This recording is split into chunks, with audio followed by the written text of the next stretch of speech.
Alhamdulillahilladzi an'ama 'alaina bi ni'matil iman wal islam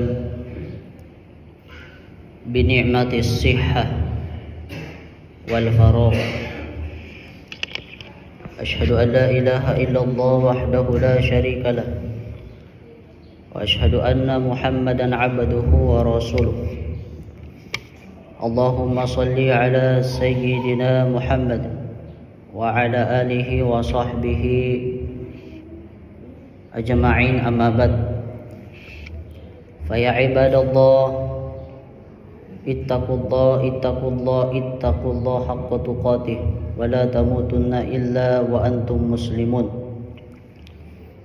Qala Allah Ta'ala, wa idh akhadha rabbuka min bani adama min zuhurihim dzurriyyatahum wa ashhadahum ala anfusihim alastu bi rabbikum qalu bala syahidna an taqulu yaumal qiyamati inna kunna an hadha ghafilin aw takunu innama asyraka abauna min qablu kunna dzurriyyatan min ba'dihim afatuhlikuna bima fa'alal mubtilun wa kadzalika nufassilul ayati wa la'allahum yarji'un.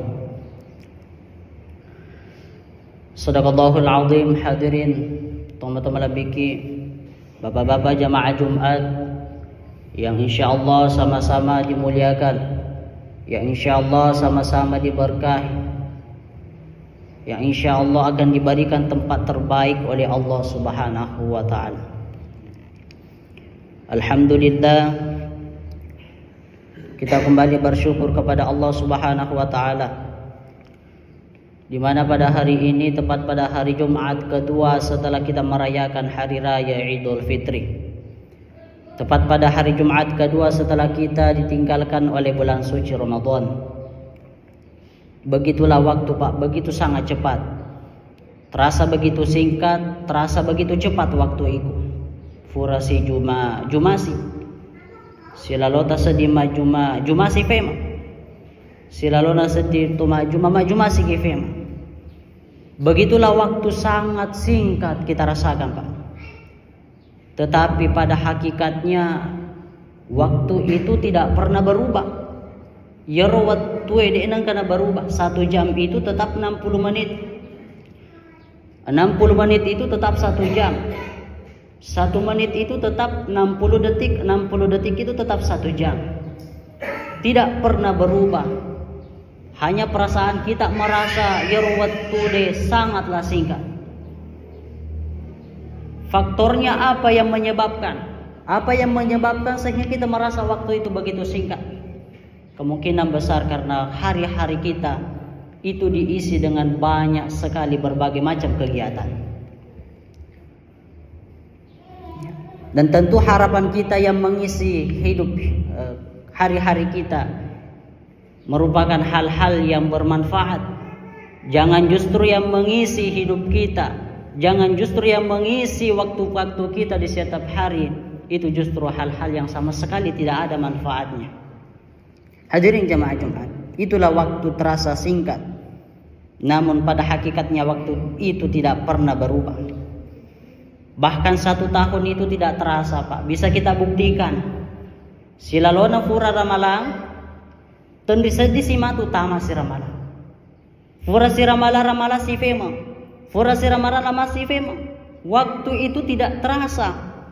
Apalagi ke depannya nanti ini banyak sekali hari-hari besar yang kita lalui. Sehingga itulah yang menyebabkan kita akan tidak terasa macawe si ramalang. Setelah kita merayakan hari raya Idul Fitri, tidak lama kita akan merayakan hari raya Idul Adha.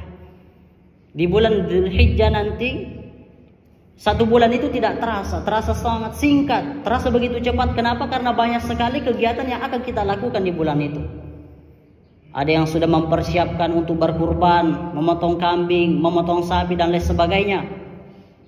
Ada saudara kita yang mempersiapkan dirinya untuk pergi ke tanah raja nafung Allah Ta'ala menunaikan ibadah haji. Banyak sekali kegiatan yang mengisi waktu-waktu kita di situ sehingga kita akan tidak terasa begitu cepat waktu-waktu itu. Setelah itu tidak lama kita akan merayakan hari raya tahun baru Islam 1 Muharram.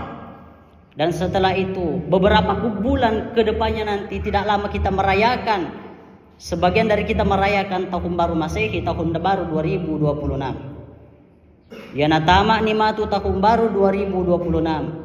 Mak bilang ngesomani tama sife maramalang. Ketika kita sudah mendengar imam membaca Allahumma barik lana fi Rajab wa Sya'ban wa ballighna Ramadan, itu berarti tinggal menghitung hari kita masuk lagi pada bulan Ramadan. Ya robat dede sedih Pak, begitu sangat singkat, begitu sangat cepat waktu itu. Hadirin jamaah Jumat yang dimuliakan oleh Allah Subhanahu wa taala. Manusia terkadang memahami Pak, bahwasanya lahirnya kita di dunia ini merupakan awal dari sebuah kehidupan. Padahal lahirnya kita di dunia ini masuta dari watanna indota tenya makada famulanna atutungangi, bukan dari awal kehidupan. Ya komakada kitenya famulanna atutungangi berarti ada kehidupan sebelumnya. Ada kehidupan yang pernah kita lalui sebelum kita lahir di dunia ini. Kadang yang kedua, kadang kita memahami kematian atau meninggalnya kita di dunia ini merupakan akhir dari sebuah kehidupan. Padahal ketika kita meninggal, ketika kematian mendatangi kita, ini bukan akhir dari sebuah kehidupan, melainkan ada kehidupan selanjutnya. Makanya itu ada kalimat Pak, kalimat ini terdengar aneh, tetapi kalimat ini tidak salah. Justru kalimat ini benar. Apa kalimat itu? Kalimat itu berbunyi, kita mati untuk hidup, mateki untuk tua. Yewe ada ade makalah layang kali ngamanang ka mateki untuk tua. Tapi yewe ada dena salah Pak. Kenapa? Karena kita tidak akan bisa merasakan kehidupan selanjutnya.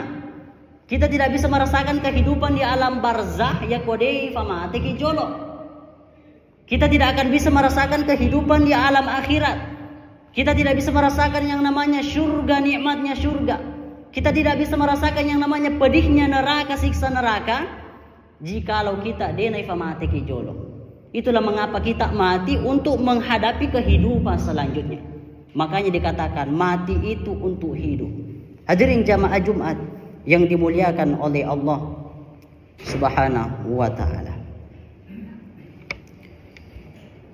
Maka dari itu setidaknya Pak kita mengetahui bahwasanya ada 5 fase kehidupan manusia. Yang pertama itu ada alam roh. Yang kedua ada alamur rahim. Yang ketiga ada alamud dunya. Yang keempat ada alam barzah atau alam kubur. Yang kelima atau yang terakhir ada alam akhirat. Dan sekarang kita sudah berada di kehidupan yang ketiga. Kita sudah berada di pertengahan kehidupan. Kita sudah melewati 2 kehidupan, yaitu kita sudah melewati kehidupan alam roh dan alam rahim. Dan kita akan melewati 2 kehidupan lagi. Masih ada 2 kehidupan yang kita akan alami Pak, yaitu kehidupan di alam barzakh dan kehidupan di yaumil qiyamah. Yang pertama ada kehidupan alam roh. Alam roh itu seperti apa? Belum ada yang namanya jasad, belum ada yang namanya tubuh, belum ada yang namanya badan.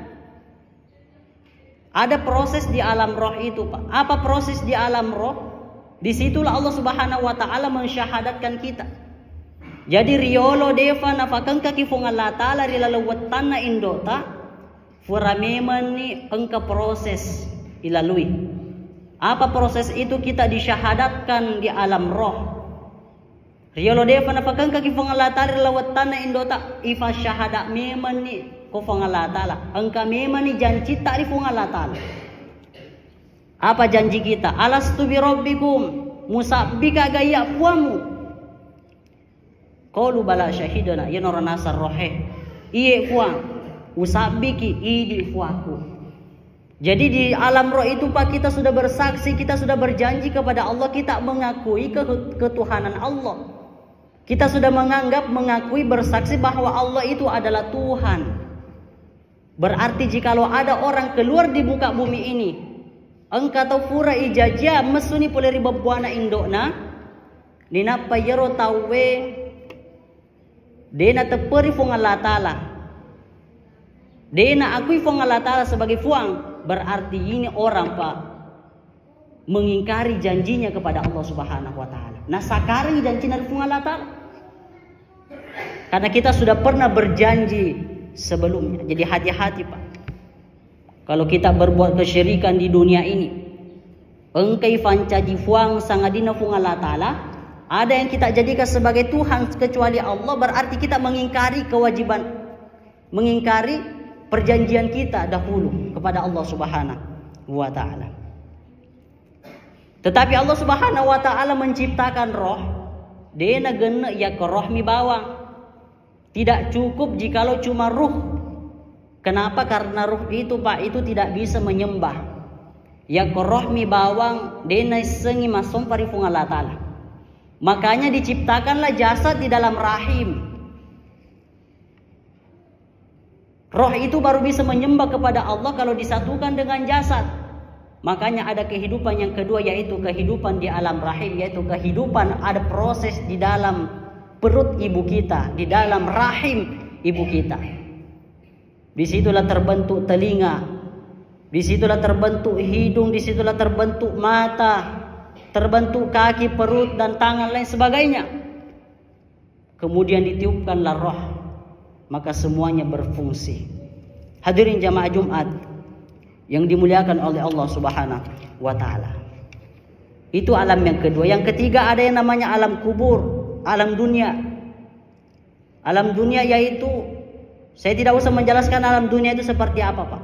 Karena alam dunia itu adalah alam yang kita rasakan sekarang. Alam dunia itu adalah alam yang kita lalui sekarang. Jadi kita telah melewati dua kehidupan dan akan ada dua kehidupan selanjutnya. Apa tugas kita di dunia ini? Tugas kita di dunia ini adalah menentukan bagaimana kehidupan kita selanjutnya. Bagaimana nasib kita di akhirat itu ditentukan di dunia ini. Tapi bukan berarti kita tidak boleh mengejar dunia Pak. Yeweli node tenya makadede nawadi lungi, bahkan harus ilalung ya sengilino. Bahkan harus ya kareso ya sengilino, magana sabak kumufi lino monro. Bahkan fungala taala fudaki, najaki itu fungala taala Pak deta makareso lino. Bahkan afarenta ki fungala taala lelungi linoi. Aga nasa fungala taala wabatagi fima atakallahu darul akhirah. Nasa fungala taala wala tansa nasibaka minad dunya. Ajawi malufewi bagianmu kulinoi. Wala tansa nasibaka minad dunya, jangan kamu lupakan bagianmu di dunia.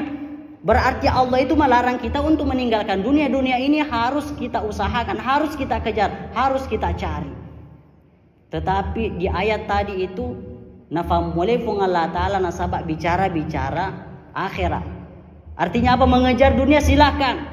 Silakan memperkaya harta, memperbanyak harta, tapi jangan lupakan akhirat. Ada yang mengatakan bahwasanya ada dua orang dalam mengejar akhirat. Ada yang mengejar dunia, ada yang mengejar dunia untuk dunia, ada juga yang mengejar dunia untuk akhirat. Nah inilah yang kedua yang perlu kita lakukan, mengejar dunia untuk akhirat, bukan mengejar dunia untuk dunia. Hadirin jamaah Jumat yang dimuliakan oleh Allah Subhanahu wa taala. Setelah kita hidup di dunia ini Pak, selanjutnya ada kehidupan alam barzakh. Alam barzakh itu seperti apa? Disitulah kita menunggu alam kebangkitan, hari kebangkitan. Di alam barzakh nanti ada 3 modelnya orang. Yang pertama, di alam barzakh ada orang yang merasakan ketenangan, ada yang merasakan kegelisahan, dan ada yang tidak merasakan apa-apa. Yang merasakan ketenangan di alam barzakh, yang merasakan kenikmatan di alam barzakh, yaitu mereka yang selama dia hidup di dunia ini dia berbuat kebaikan. Yang kedua, ada yang merasakan ketakutan, ada yang merasakan kegelisahan, bahkan dia azab di alam barzah. Kenapa? Karena dia berbuat keburukan selama dia hidup di dunia ini. Yang ketiga, ada orang yang tidak merasakan apa-apa di alam barzah, tidak merasakan kenikmatan, dan juga dia tidak merasakan kegelisahan. Dia tonai cari fung Allah Ta'ala. Siapakah itu? Ada yang mengatakan mereka adalah orang yang tidak berakal. Bangsa atau jangan ngepa. Orang gila itu katanya tidak akan merasakan apa-apa di alam barzah. Hadirin jamaah Jumat yang dimuliakan oleh Allah Subhanahu wa Ta'ala. Yang kelima atau yang terakhir, ada yang namanya alam akhirat. Alam akhirat itulah alam kebangkitan. Kita kembali dibangkitkan dari kubur. Tujuannya untuk mempertanggungjawabkan apa yang pernah kita lakukan di dunia ini. Apa yang pernah kita lakukan di dunia ini semua akan dipertanggungjawabkan di akhirat, Pak. Segala perbuatan, apakah itu perbuatannya kecil atau besar, semua akan dipertanggungjawabkan di akhirat. Kebaikan kita, walaupun kebaikan kecil itu, Pak, akan dipertanggungjawabkan di akhirat. Begitu juga ketika ada perbuatan buruk. Sekecil-kecilnya perbuatan buruk kita di akhirat akan dipertanggungjawabkan di akhirat. Maka dari itu, sebelum kita menuju ke akhirat, kita bersihkan diri kita dari segala macam kesalahan. Kita perbaiki hubungan kita kepada Allah Subhanahu wa Ta'ala. Makan yang kita makan di dunia ini akan dipertanggungjawabkan di akhirat. Apa yang kita minum di dunia ini, Pak, akan dipertanggungjawabkan di akhirat. Apa yang pernah kita katakan di dunia ini akan dipertanggungjawabkan di akhirat. Apa yang pernah kita lakukan, pendek kata apa yang pernah kita lakukan di dunia ini, itu semuanya akan dipertanggungjawabkan di akhirat. Silahkan korupsi, silahkan menggelapkan dana, tapi perlu kita pahami bahwasanya semua korupsi itu, semua yang pernah melakukan kesalahan di dunia ini, itu akan dipertanggungjawabkan di akhirat. Karena di akhirat itu adalah pengadilan yang seadil-adilnya. Kalau di dunia, Pak, mungkin masih bisa kita berbuat curang, atau mungkin masih bisa kita dicurangi. Kita bisa menyogok saksi. Saksi itu bisa mengatakan perkara yang tidak benar. Apakah karena ada hubungan keluarga, ataukah karena dia punya banyak harta sehingga mampu menyogok, akhirnya mengatakan perkara yang tidak benar. Itu di dunia. Tetapi di akhirat nanti, disitulah pengadilan yang seadil-adilnya. Maka dari itu, semoga kita semua ditempatkan di tempat terbaik di sisi Allah Subhanahu wa Ta'ala. Amin ya rabbal alamin. Barakallahu li wa lakum fil Qur'anil azim. Wa nafa'ni wa iyyakum bima fihi minal ayati wa dzikril hakim. Wa taqabbalallahu minni wa minkum tilawatahu innahu huwas samiul alim.